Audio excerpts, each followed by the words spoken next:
오늘은 마태복음 25장의 비유를 같이 살펴보고자 합니다. 성경 말씀 마태복음 25장 1절입니다. 그때의 천국은 마치 등을 들고 신랑을 맞으러 나간 10처녀와 같다 하리니 그 중에 5은 미련하고 5은 슬기 있는지라. 미련한 자들은 등을 가지되 기름을 가지지 아니하고 슬기 있는 자들은 그릇에 기름을 담아 등과 함께 가져갔더니 그런즉 깨어있으라. 너희는 그날과 그 시를 알지 못하느니라. 14절입니다. 또 어떤 사람이 타국에 갈제 그 종들을 불러 자기 소유를 맡김과 같으니 각각 그 재능대로 하나에게는 금 5달란트를 하나에게는 2달란트를 하나에게는 1달란트를 주고 떠났더니 5달란트 받은 자는 바로 가서 그것으로 장사하여 또 5달란트를 남기고 2달란트를 받은 자도 그같이 하여 또 2달란트를 남겼으되 1달란트 받은 자는 가서 땅을 파고 그 주인의 돈을 감추어 두었더니 31절입니다. 인자가 자기 영광으로 모든 천사와 함께 올 때에 자기 영광의 보좌에 앉으리니 모든 민족을 그 앞에 모으고 각각 분별하기를 목자가 양과 염소를 분별하는 것 같이 하여 양은 그 오른편에 염소는 왼편에 두리라. 그때 임금이 그 오른편에 있는 자들에게 이르시되 내 아버지께 복받을 자들이여 나와 창세로부터 너희를 위하여 예비된 나라를 상속하라. 마태복음 24장 29절부터 31절은 예수님의 재림 전 장면입니다. 마태가 기록한 이 장면은 마가복음 13장과 누가복음 21장의 기록보다 더 길고 생생합니다. 마태복음 25장에서는 재림을 기다리는 사람들과 관련된 3가지의 비유가 기록되어져 있습니다. 세 비유는 한 묶음으로써 서로 깊은 연관성을 가지고 있습니다. 세 비유의 핵심은 주의 재림을 곧 간절히 고대하는 그리스도인들이 재림을 어떻게 준비해야 하는지를 알려주고 있습니다. 첫 번째 비유입니다. 10처녀의 비유. 10명의 처녀가 등을 들고 신랑을 맞으러 나갑니다. 5은 미련하고 5은 슬기롭습니다. 이 두 부류의 공통점은 등불을 가졌고 신랑을 기다렸고 지쳐 졸며 잤다는 것입니다. 다른 점은 슬기로운 처녀들은 그릇에 예비 기름을 담아 들고 갔고 미련한 처녀들은 그릇에 예비 기름을 준비하지 않았다는 것입니다. 왜 미련한 5 처녀들은 예비로 기름을 준비하지 않았을까요? 아마도 신랑이 늦지 않을 것이라고 생각하고 등잔의 기름만으로 충분하다고 판단했던 것입니다. 그러나 무슨 일인지 신랑의 도착이 예상보다 늦어졌습니다. 신랑이 도착한 것은 한밤중이었습니다.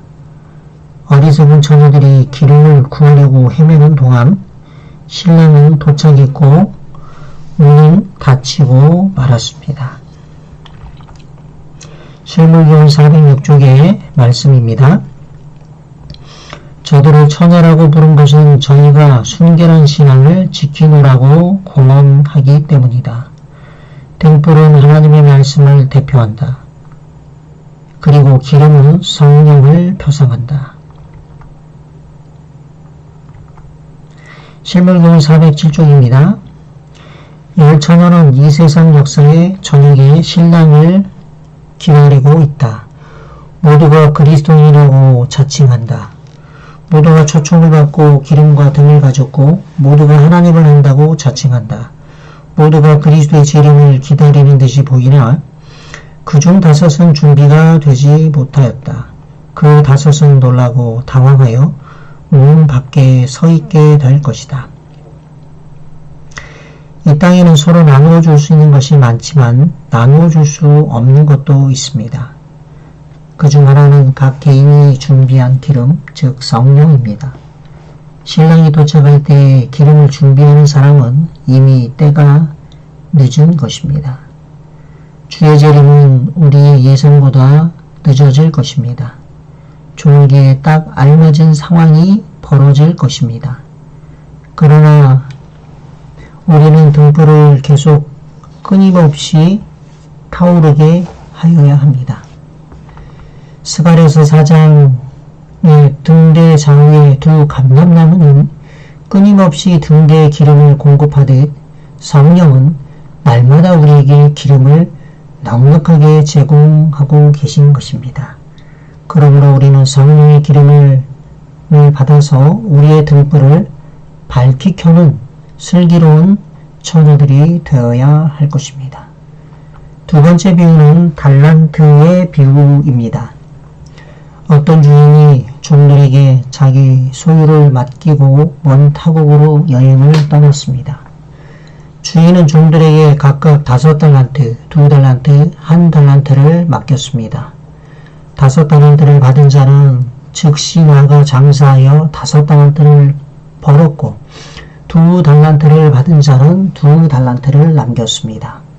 그러나 1달란트를 받은 자는 땅을 파고 그것을 묻어두었습니다.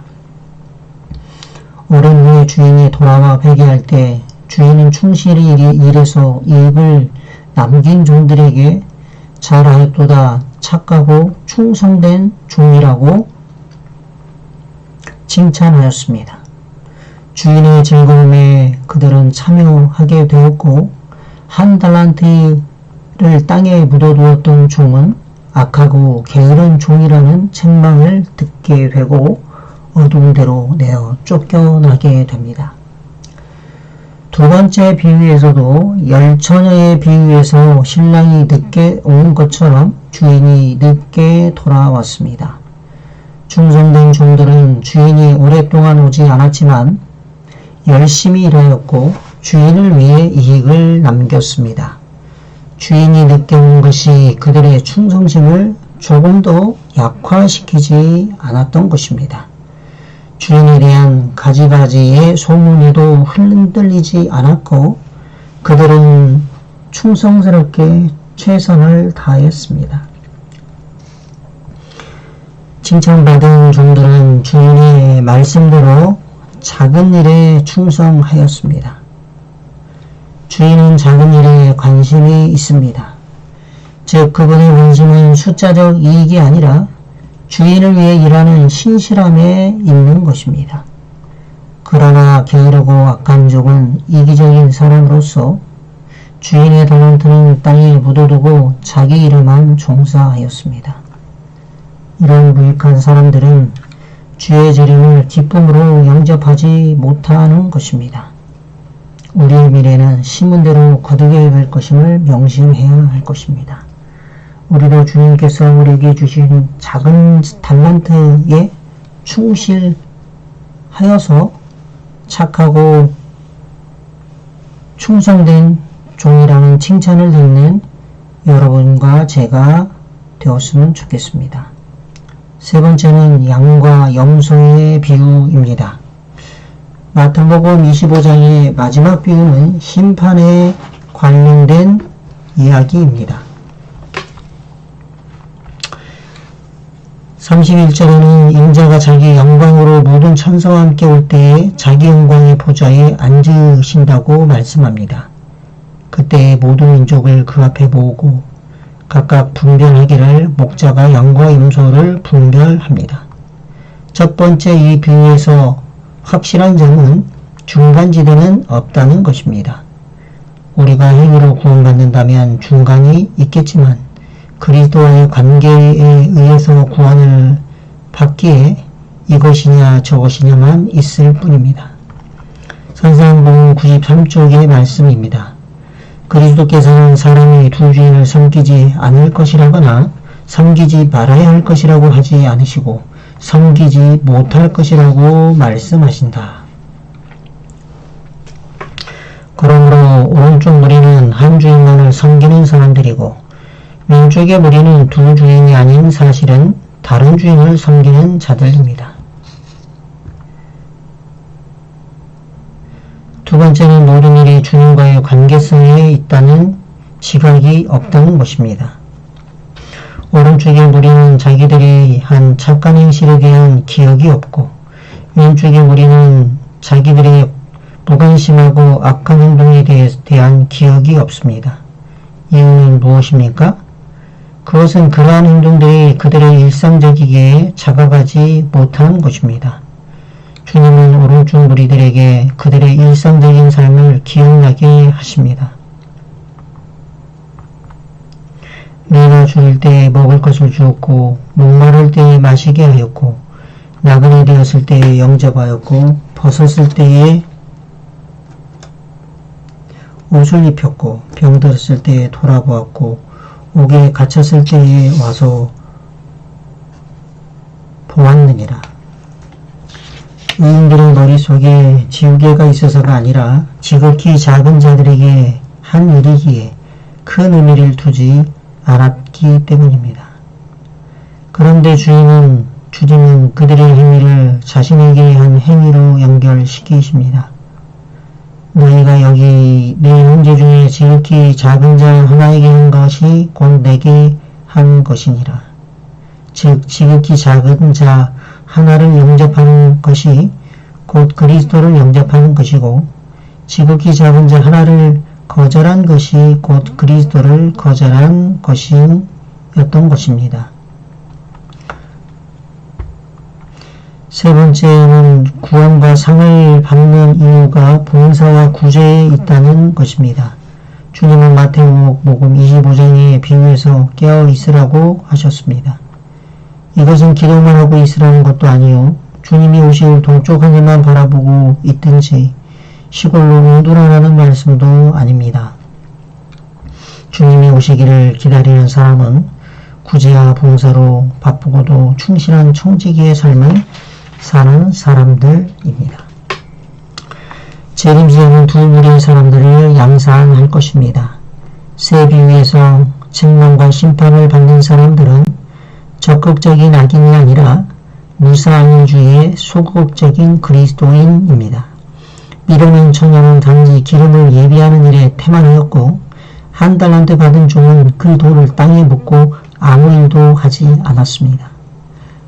염소의 무리로 분류된 사람들은 형제들에게 적극적으로 봉사하고 다가가지 않았습니다. 그러므로 깨어서 재림을 준비하는 것은 적극적인 믿음과 사랑을 가져야 하는 것을 의미합니다.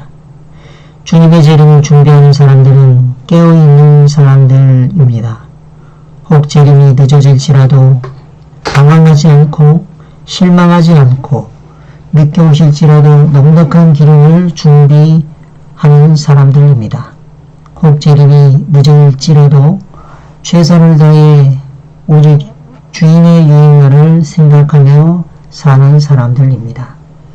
다시 오실 주님께서는 순간마다 지극히 작은 일에 충성하고 지극히 작은 자들에 대한 사랑을 나타내길 원하신다는 것을 기억하시고, 오늘 마태복음 25장의 비유를 통해서 우리 모두가 그리스도의 재림을 행복하고 즐겁게 준비하는 수원중앙교회 교우들과 제가 되길 바라면서 말씀을 마치도록 하겠습니다.